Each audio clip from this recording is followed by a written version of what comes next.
आज प्रस्तुत करवा क्रिप्सी बैगण पकुड़ी। ए बैगण पकुड़ी खाया को बहुत टेस्टी लगे। जो मैंने आलू अवॉइड करुवे आउ डायबिटिक पेसेंट मानक एटा बहुत भल रेसिपीटी। आउ ए पकुड़ी जेमती टेस्टी सेमती सहज मध्य सहजरे एटा प्रस्तुत हो जाए बैगण पकुड़ी। आसंतु देखिबा केमिति प्रस्तुत करूची आज बैगण पकुड़ी।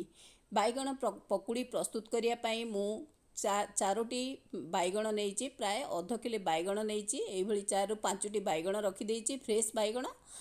एथिरे ही पकुड़ी आम प्रस्तुत करवा। फ्रेश बैगण रे पकुड़ी क्रिप्सी हुए आउ टेस्टी मध्य हुए। ये पकुड़ी प्रस्तुत करिया को बैगण को भल भाव धोई देछि आउ छोट छोट करी ए देखुथिबे ए भली काटी देछि। आधेरे बेसन 1 कप दे दोछि।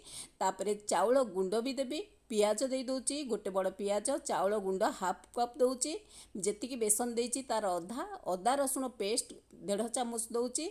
तापरे मसला गुंड रे हल्दी गुंड, लूण, गरम मसला दौची 1 चामच, हल्दी गुंड 1 चामच, लूण 1 चामच, आउ रेड चिल्ली 1 चामच देकरी आकु सब भल भाव मिसई दबा। लास्ट नॉट लीस्ट मु आधेरे किछि करी लिप्स दे दोछि जोटा कि टेस्ट आर फ्लेवर को बढ़ा है। तापरे करेई रे तेल बसई देछि। तेल बसई दबा परे आमे आकु छाणीबा। आ गोटे जिंस टिप्स आर हैला तेलटा पूरा गरम करके आकु छाणीबे।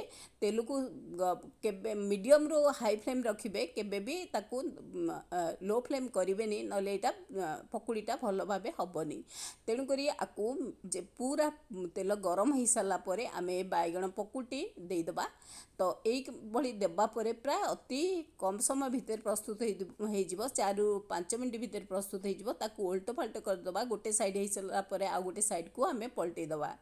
तो यहाँ बहुत खाया को बहुत भल लगे। आमे स्नैक्स आकार खाई परिबा नल तो साइड डिश हिसाब रे आमे भात रे हो पखाल रे हो खाया को बहुत भल लागिवो। देखंतु केते फटाफट क्रिप्सी आकार प्रस्तुत हो जाउची बैगण पकुड़ीटी। आज भिडियोटी जदि भल लागिथो निश्चय फ्रेंड्स लाइक करिवे, कमेंट शेयर सब्सक्राइब करिवे केबे भी भूलिबेनी।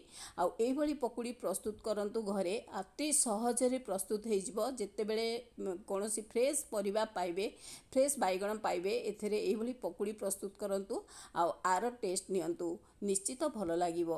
आउ आज एई भली देखंतु केते फटाफट समय अल्प समय भितर फटाफट प्रस्तुत हो गला क्रिप्सी बैगण पकुड़ी, जोटी की आमर मुसमुसिया बैगण पकुड़ीटी प्रस्तुत हो गला।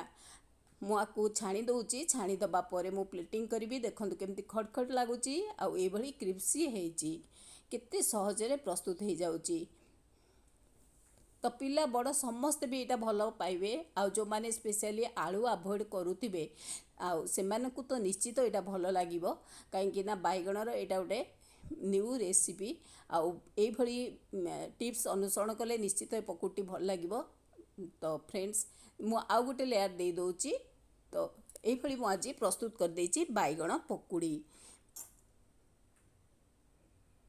आकु मध्य छाणी देबी सेई भली पलटेकरी छाणी देबी। किछि समय भितर 3 ରୁ 4 मिनिट भितर यहाँ गोटे साइड को पलटै दबा। तापरे यहाँ प्रस्तुत हो जिवो। एबे मु प्लेटिंग कर दउची। केते सुंदर भाबे रे बढ़िया से दुसुची।